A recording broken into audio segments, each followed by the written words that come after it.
ഇത് water cabbage അല്ലെങ്കിൽ water lettuce എന്ന പേരിൽ അറിയപ്പെടുന്ന വെള്ളത്തിൽ പൊങ്ങി കിടക്കുന്ന ഒരു ഫ്ലോട്ടിംഗ് അക്വാട്ടിക് പ്ലാന്റ് ആണ്.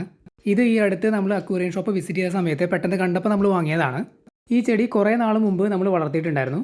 കുറേ നാൾ നല്ല രീതിയിൽ വളർന്നിട്ടുണ്ടായിരുന്നു. ഏതോ ഒരു സീസണിൽ ഇത് നശിച്ചു പോകാനുണ്ടായത്.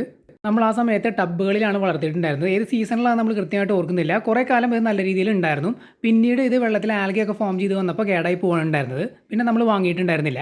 നമ്മൾ ഈ അടുത്ത് ചെറിയൊരു ടാങ്ക് ഉണ്ടാക്കിയിട്ടുണ്ടായിരുന്നു നമ്മുടെ ആൽബിനോ സക്കർ കാറ്റ്ഫിഷുകൾക്ക് വേണ്ടിയിട്ട്. അതിനകത്ത് നമ്മൾ സാൽവീനിയും അസോളയും ഇട്ടിട്ടുണ്ട്. ഈ രണ്ട് ചെടികളും ആ ടാങ്കിൽ കുഴപ്പമില്ലാത്ത രീതിയിൽ ഉണ്ടാവുന്നുണ്ട്. അതിൽ കുറച്ച് സ്പേസ് എംറ്റി ആയിട്ട് കിടക്കുന്നുണ്ട്. ആ ഒരു ഏരിയയിൽ ഈ ഒരു വാട്ടർ ക്യാബേജ് കൊണ്ട് ഇടാമെന്നാണ് നമ്മൾ വിചാരിക്കുന്നത്. എന്നിട്ട് നോക്കാം ഇതിൻ്റെ ഗ്രോത്തും കാര്യങ്ങളൊക്കെ. ഈ ചെടിക്ക് വളരാൻ വേണ്ടിയിട്ടുള്ള ന്യൂട്രിയൻസും കാര്യങ്ങളൊക്കെ ആ ടാങ്കിലുണ്ട് ഇപ്പോൾ. അതുപോലെ തന്നെ അത്യാവശ്യം സൺലൈറ്റ് അടിക്കുന്ന ഒരു ഏരിയ ആണ്. അപ്പോൾ നമുക്ക് എന്തായാലും ഒന്ന് വളർത്തി നോക്കാം. ആ ടാങ്കിൽ ആൽഗെ ചെറിയ രീതിയിലൊക്കെ ഫോം ചെയ്ത് വന്നിട്ടുണ്ട്, എങ്കിലും ഫുള്ളായിട്ടങ്ങ് സ്പ്രെഡ് ആയിട്ടില്ല. അപ്പോൾ ആ ഒരു ടാങ്കിലേക്ക് നമ്മൾ ഈ ഒരു ചെടി ഇടാനായിട്ട് പോവുകയാണ്. ഇടുന്ന വീഡിയോയുടെ ലിങ്ക് നമ്മൾ സ്ക്രീനിൻ്റെ താഴെ പിൻ ചെയ്ത് വെച്ചിട്ടുണ്ട്.